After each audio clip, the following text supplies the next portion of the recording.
नमस्कार, चुनावी विश्लेषण में आपका स्वागत है। और हरियाणा को लेकर क्या महत्वपूर्ण आंकड़ा बन रहा है, क्योंकि हरियाणा में सियासी हलचल बढ़ चुकी है और उसी बीच हरियाणा को लेकर जो 90 सीटें हैं उस पर महत्वपूर्ण आंकड़े सामने आ रहे हैं। आज अगर हरियाणा में विधानसभा चुनाव होते हैं तो फिर किसकी सरकार बन सकती है, क्योंकि अगले साल यहाँ विधानसभा चुनाव होने हैं, लेकिन 90 सीटें काफी महत्वपूर्ण मानी जाती हैं। और हरियाणा में आज चुनाव तो फिर किसका पलड़ा भारी नजर आ रहा है, इसको लेकर काफी महत्वपूर्ण आंकड़े सामने आ रहे हैं। वर्तमान में गठबंधन की सरकार है और अगली सरकार क्या गठबंधन में बनेगी, एक तरफा आंकड़े मिलेंगे, क्योंकि अपने अपने जीत के दावे सामने आ रहे हैं। बात की जाए तो इस समय यहाँ पर लोकसभा चुनाव की भी तैयारी है और उसी वक्त यहाँ विधानसभा चुनाव भी होंगे। लेकिन लोकसभा चुनाव में जो महागठबंधन बना है, जिसका नाम इंडिया दिया गया है, ऐसे में महागठबंधन बनने के बाद हरियाणा की 90 सीटों का क्या चुनावी आंकड़ा बन रहा है, क्योंकि अब काफी कुछ आंकड़ा बदलता नजर आ रहा है। हर एक पार्टी पूरी तैयारी से चुनावी मैदान में है। लोकसभा चुनाव हो या विधानसभा चुनाव हो,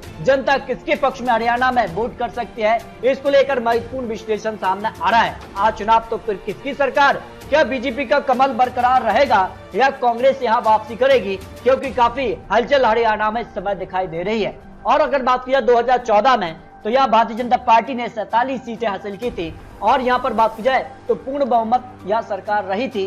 90 सीटों में से यहाँ पर बात की जाए तो करीब 40 सीटें बहुमत के लिए आ जाती हैं। इसके अलावा इंडियन नेशनल लोकदल ने यहाँ 19 सीटें और कांग्रेस ने 15 सीटें हासिल की थी। लेकिन इस बार क्या यहाँ पर जो गठबंधन बनेगा वो क्या महत्वपूर्ण हो जाता है।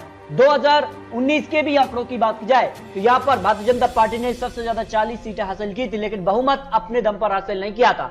बाद में दुष्यंत चौटाला के साथ मिलकर सरकार में है और दुष्यंत चौटाला यहाँ डिप्टी सीएम तो मनोहर लाल खट्टर यहाँ 2 बार के मुख्यमंत्री रह चुके हैं। ऐसे में क्या हैट्रिक मनोहर लाल खट्टर लगा पाएंगे या कांग्रेस यहाँ वापसी करेगी, इसको लेकर कुछ महत्वपूर्ण आंकड़े सामने आ रहे हैं। आज अगर विधानसभा चुनाव होते हैं तो इस तरह से जो अनुमान लगाया जा रहा है उसमें पंचकुला की 2 सीटों में से दोनों सीटों पर कांग्रेस को बढ़त देखने को मिल सकती है, जो अनुमान दिखाई दे रहा है, क्योंकि यहाँ पर किसान आंदोलन जैसे बड़े मुद्दे भी रहे हैं और अब हिंसा के दौर भी देखने को मिले हैं, तो काफी हलचल हरियाणा में देखने को मिल रही है।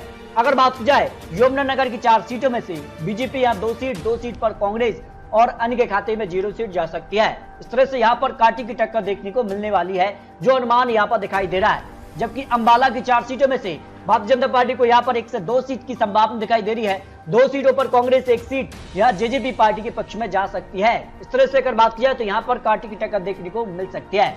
जबकि अगर बात की जाए कुरुक्षेत्र से 4 सीटें आ जाती हैं, या भारतीय जनता पार्टी 2 सीटों पर बढ़त बना सकती है, 2 सीटों पर कांग्रेस, यानी यहाँ पर बिल्कुल कांटे की टक्कर देखने को मिल सकती है। कैथल की 4 सीटों में से बीजेपी 1 सीट जबकि कांग्रेस 2 सीट, 1 सीट पर जेजेपी यहाँ कब्जा जमा सकती है, बढ़त देखने को मिलने वाली है।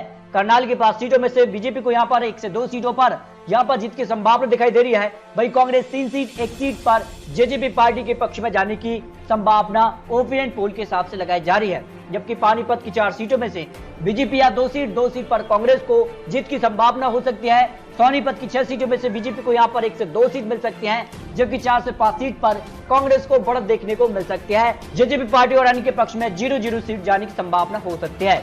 जिंद की 5 सीटों में से बीजेपी यहाँ 3 सीट, 2 सीट पर कांग्रेस और अन्य के पक्ष में 0 सीट की संभावना दिखाई दे रही है। यानी जिंद में यहाँ पर भारतीय जनता पार्टी का पलड़ा भारी नजर आ रहा है, जो पानीपत, सोनीपत और जिंद को लेकर सर्वे के आंकड़े, ओपिनियन पोल के आंकड़े सामने आ रहे हैं। फतेहाबाद की 3 सीटों में से बीजेपी को यहाँ पर 2 सीट मिल सकती है, 1 सीट पर कांग्रेस को जीत की संभावना दिखाई दे रही है। इसके अलावा अगर बात की जाए तो हिसार की 7 सीटों में से बीजेपी 4 सीट, कांग्रेस को 3 सीट और जेजेपी पार्टी को 0 सीट, अन्य के पक्ष में 0-0 सीट की संभावना दिखाई दे रही है। जबकि सिरसा की 5 सीटों में से बीजेपी को यहाँ पर झटका लग सकता है और कांग्रेस यहाँ 3 सीट, 1 सीट पर जेजेपी पार्टी और 1 सीट यहाँ पर अन्य के पक्ष में जा सकती है। यानी सीधे तौर पर यहाँ पर बड़ा उलटफेर देखने को मिल सकता है। इसके अलावा अगर बात की जाए भिवानी की 3 सीटों में से बीजेपी को यहाँ पर 1 सीट और कांग्रेस को 2 सीटों पर बढ़त देखने को मिल सकती है। चरखी दादरी की यहाँ 2 सीटों में से बीजेपी कांग्रेस को 1-1 सीट मिल सकती है। यानी सीधे तौर पर कड़ी टक्कर यहाँ पर जो है आमने सामने में देखने को मिल रही है। जबकि अगर बात की जाए रोहतक की 4 सीटों में से बीजेपी को यहाँ पर 0 से 1 सीट मिल सकती है, जबकि कांग्रेस यहाँ पर 3 से 4 सीटों पर बढ़त बना सकती है। जबकि झज्जर की 4 सीटों में भी कांग्रेस को 4 सीटों पर बढ़त देखने को मिल सकती है और यहाँ पर बीजेपी, जेजेपी पार्टी और अन्य के पक्ष में 0-0 सीट की संभावना दिखाई दे रही है। महेंद्रगढ़ की 4 सीटों में से बीजेपी को यहाँ पर 2 सीटें मिल सकती है, 2 सीट पर कांग्रेस और अन्य के पक्ष में 0 सीट, जेजेपी पार्टी को भी 0 सीट की संभावना दिखाई दे रही है। इस तरह से अगर बात की जाए तो यहाँ पर सीधे तौर पर कांटे की टक्कर देखने को मिल रही है। रेवाड़ी की 3 सीटों में बीजेपी को यहाँ पर 2 सीट मिल सकती है, कांग्रेस को यहाँ पर 1 सीट और जेजेपी पार्टी अन्य के पक्ष में 0-0 सीट की संभावना दिखाई दे रही है। यानी सीधे तौर पर यहाँ पर बीजेपी को बढ़त देखने को मिल सकती है। गुरुग्राम की 4 सीटों में से बीजेपी को 2 सीट मिल सकती है, कांग्रेस 0 सीट, जेजेपी पार्टी को 1 सीट अन्य के पक्ष में जाने की संभावना दिखाई दे रही है। इस हिसाब से सबसे ज्यादा सीटें भारतीय जनता पार्टी को मिल सकती हैं। जबकि मेवात की 3 सीटों में से बीजेपी को 0 सीट, जबकि दोनों सीटों पर कांग्रेस को जीत की संभावना दिखाई दे रही है और यहाँ पर 1 सीट अन्य के पक्ष में जाने की संभावना यहाँ पर हरियाणा विधानसभा चुनाव को लेकर जो ओपिनियन पोल सामने आ रहा है। जबकि पलवल की यहाँ पर 3 सीटों में से बीजेपी को यहाँ पर 1 सीट मिल सकती है, 2 सीटों पर कांग्रेस को बढ़त देखने को मिल रही है। फरीदाबाद की 6 सीटों में से बीजेपी 2 सीट, कांग्रेस को 3 सीट, 1 सीट अन्य के पक्ष में जाने की संभावना दिखाई दे रही है। यानी सबसे बड़ी पार्टी यहाँ पर कांग्रेस बन सकती है। मेवात में भी यहाँ पर कांटे की टक्कर देखने को मिल रही है, लेकिन सीधे तौर पर कांग्रेस को यहाँ पर बढ़त देखने को मिल सकती है। तो इस तरह से हरियाणा को लेकर 90 सीटों का जो ताजा ओपिनियन पोल सामने आ रहा है, उस हिसाब से काफी खलबली देखने को मिल रही है, क्योंकि वर्तमान में हरियाणा में काफी हलचल देखने को मिल रही है। और ऐसे में जो सियासी आंकड़े यहाँ पर निकलकर सामने आ रहे हैं, क्योंकि हरियाणा में जिस तरह से किसान आंदोलन भी देखने को मिला है, उसका भी असर कहीं न कहीं विधानसभा चुनाव में देखने को मिल सकता है। फिलहाल अगर बात की जाए तो यहाँ बीजेपी 30 से 35 सीटों तक पहुंच रही है, जबकि कांग्रेस 45 से 51 सीट तक पहुंच सकती है।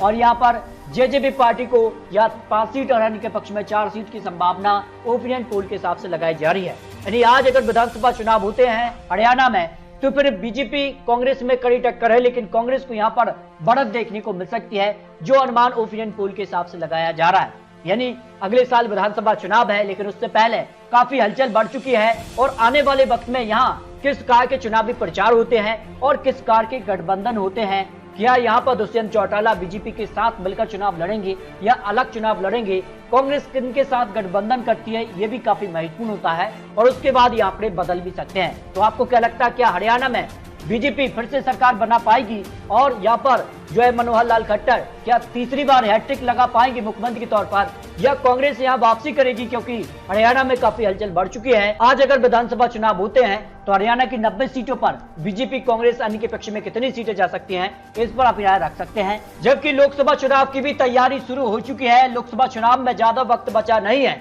और 543 सीटों पर क्या कुछ आंकड़ा बनेगा, क्योंकि काफी हलचल यहाँ लोकसभा चुनाव में भी देखने को मिल रही है।